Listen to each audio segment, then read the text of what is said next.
With new tech, you can now crawl with just a door.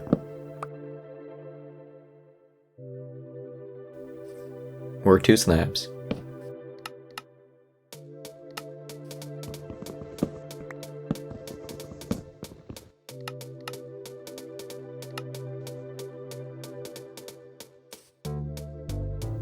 Or just 1 block. So how does it work? Well, first you need to get into client-side crawl, which means the player, the client, thinks they're in crawl, but the game, the server, thinks they're not. When I say client and server here, I'm referring to different parts of Minecraft's code. Whenever you play Minecraft, there are 2 distinct parts of the code that run the game, the client and the server. The server refers to the parts of the code that control what happens in the world, such as block updates and entity movement, while the client refers to the parts of the code that control how the player interacts with that world, such as key presses and player movement. So basically, the server is the code that controls the world, while the client is the code that controls the player. Whether you're playing single player or multiplayer, the server and the client always exist. If you're playing single player, both the client and server run on your computer. Anyways, back to client-side crawl, which as a reminder means the client thinks the player is crawling, but the server thinks they're not. An example of this is breaking a door you're inside of. The tick you break the door, the client only sees the bottom half of the door as broken. When the client updates the hitbox, it will see the top half of the door and set the client hitbox to crawling. Before the server updates its hitbox, it breaks the top half of the door. The server sends the information that the top half is broken to the client, but it takes a tick for the client to receive that information. When the server updates its hitbox, it will just see error, and set the server hitbox to standing. So this is client-side crawl. The client thinks the player is crawling because it sees the top half of the door, but the server thinks the player is standing because it just sees error. If the player doesn't move, then next tick the client receives the information that the top half of the door broke, and it sets the client hitbox to standing. But if you move into a hole, the client will calculate the player moving into a hole before checking for hitbox updates. So if you move into a hole, you'll stay in crawl, client-side, even though the top half of the door breaks. Once the server does its collision and hitbox checks, it'll still think you're standing. And since the server thinks you're standing, when it tries to validate your movement, it'll think you're trying to move into the block. So the server will consider your movement invalid and cancel the movement, lagging you back to your previous position. If you keep moving into the hole, you'll keep getting lagged back every tick, and the client hitbox will stay in crawl. This is basically how client-side crawl works. There are variations between setups, but the main idea is to have the client and the server disagree on where blocks are for a tick, and then moving into a hole. There are quite a few ways to get into client-side crawl, such as breaking blocks like doors, bamboo, cactus, and dripstone, breaking blocks while jumping into them like slabs, or updating blocks client-side like dripstone. Client-side crawl is pretty cool, but it's nothing new. It's been used for a while in things like escape rooms to access containers through walls. However, only just recently, a friend of mine, ZPIVU, figured out that a different piece of tech can be applied to client-side crawl to turn it into real crawl. So what is this piece of tech? Well, it has to do with the fact that the server uses different hitboxes for its collision calculations and movement validation calculations. The hitbox for collision calculations is the same size as the player's hitbox, but the hitbox for movement validation calculations is a bit silly. Instead of being the same size as the player's hitbox, it's 1 × 10 to the -5 or 1/100,000th of a block smaller on each side of the player's hitbox.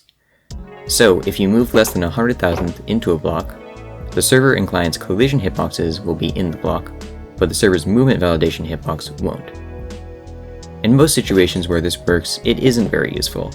Here I'm using a client-side piston head, so the client thinks the block gets pushed, but the server thinks it doesn't, and the client is able to walk into the block.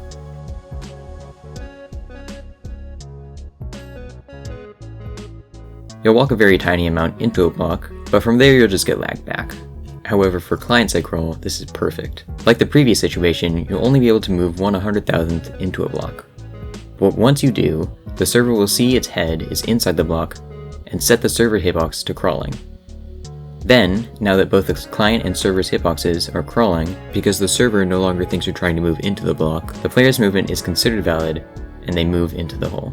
So yeah, that's how you can turn client-side crawl into real crawl. That's how the first 2 things I showed at the start of the video work, getting into crawl with a door, and getting into crawl with 2 slabs. But the third thing I showed, getting into crawl with 1 block, is a bit more complicated. It uses the same ideas, having the client and server disagree on where a block is, and then moving less than 100,000th into a block. But instead of getting in client-side crawl first, and then slightly moving into the block, you need to move slightly into the block to get into client-side crawl.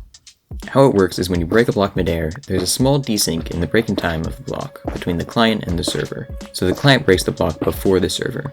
So, if you're below the block enough to crawl under it, and you move less than 100,000th into the block, the ticket breaks. You'll be in client-side crawl under the block. Then, next tick, the server updates its hitbox to crawl.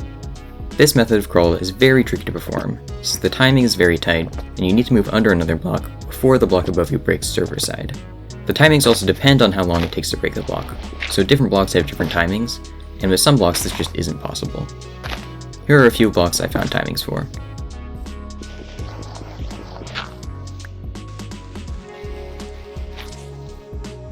Theoretically, this should work with most blocks, since the longer a block takes to break, the more combinations of jumping and standing on the ground are possible, which makes manipulating how long a block takes to break easier.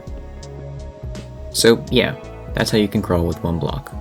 Pretty cool piece of tech, but this isn't the only client-side crawl tech discovered recently. A bit ago, I discovered you can use client-side crawl to infinitely scale walls. So how does it work? As I explained before, when you're in client-side crawl and walking into a hole, your position will be reset every tick. While your client-side velocity gets reset, your server-side velocity doesn't get reset. So if there's air below you, your downward server-side velocity will still increase. Unfortunately, in 1.21.2, Mojang patched this, and now both client and server velocity get reset when you get lagged back. So that can be added to the list of glitches Mojang patched recently. Anyways, when in client-side crawl above air, your downward server velocity will increase until it either hits a block, in which case it will be reset, or until you reach terminal velocity. You might think this would interfere with client-side crawl, but let me zoom in on a tick to show you why it doesn't. First, the client calculates their movement. Since the player got lagged back in the previous tick, their velocity was reset, so the only velocity the player has is from moving forward. The client moves into the hole and then checks for hitbox updates, keeping the client hitbox in crawl. Then, the server calculates their movement. The server updates its downwards velocity and then moves downwards and checks for hitbox updates, keeping the server hitbox standing. Once the movement is processed, the server's position is reset, and now it tries to validate the client's movement. The server applies the client's velocity, and since the server-side hitbox is standing, it thinks the client is trying to move into the block, so the movement is cancelled and the player is lagged back, which resets the client's velocity. The interesting thing about this situation is the client and server's positions end up at very different places, and because of this, you're able to pick up items from all the way down there. This is what client-side crawl infinite scale abuses to be able to conserve items while building up. My first idea was to build up like this, and pick up this block, but there's about a 14% chance you don't pick up the block. So my next idea was to get the player here, which works. If you're positioned at the center of the block, you have a 100% chance to pick up the blocks below you. There is a bit of a problem though, since you have to place the block here and not directly below you. When you break the block you're under, it'll break client side before it breaks server side, and you'll be taken out of client side crawl and fall. However, you can easily stop that by doing block breaking conservation, or if you're cool, you can get into real crawl. Then, just repeat this process, and you can climb any wall with just 3 blocks and a way to get into client-side crawl. Theoretically, it's even possible to infinitely scale with just solid blocks. When doing one block crawl, if you position the player perfectly so that the block breaks server-side the tick before the client gets under the block, it's possible to get in client-side crawl instead of real crawl, which can be used the same way as the door for infinite scale. So yeah, that's how you infinitely scale using client-side crawl. But you can also use client-side crouch to infinitely scale. There are 2 versions of client-side crouch, one where you need to be in a block and one where you don't. For the first version, you need to unlock the hitbox client side while it's still locked server side. This version of client-side crouch has limited uses, since the instant you move out of the block, the server also shifts. And since you need to be in a block, this doesn't work for infinite scale, since the server will calculate you below the block and crawl and change your hitbox. The second version of client-side crawl is much more useful, but is only possible with a boat. Pre 1.21.2, you need to enter and exit a boat in the same tick and hold shift.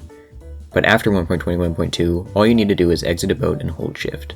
This allows you to be in client-side crawl without needing to be in a block, which lets you cross gaps with a ledge,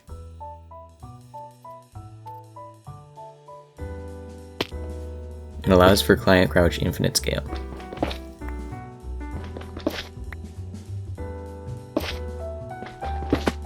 Unfortunately, client-side crawl and crouch infinite scale was patched at basically the same time as boat desync, and with boat desync, you can already infinitely scale a wall with just boat and a block. So client-side crouch infinite scale isn't very useful. And those are all the recent client-side crawl developments. There's a lot more I could talk about, but I'll save those topics for other videos. Don't expect those videos soon though, I take way too long to make videos. Every time I plan to make a video, the list of glitches I want to talk about keeps getting bigger and bigger as I discover more until it's overwhelming, so I tried to limit this video to just a few glitches. Anyways, credit goes to ZPIBU for discovering the hitbox size discontinuity and its application to client-side crawl, and credit goes to MaximumG9 for discovering one-block crawl. Huge thanks to both of them for helping me understand these glitches, and thank you for watching.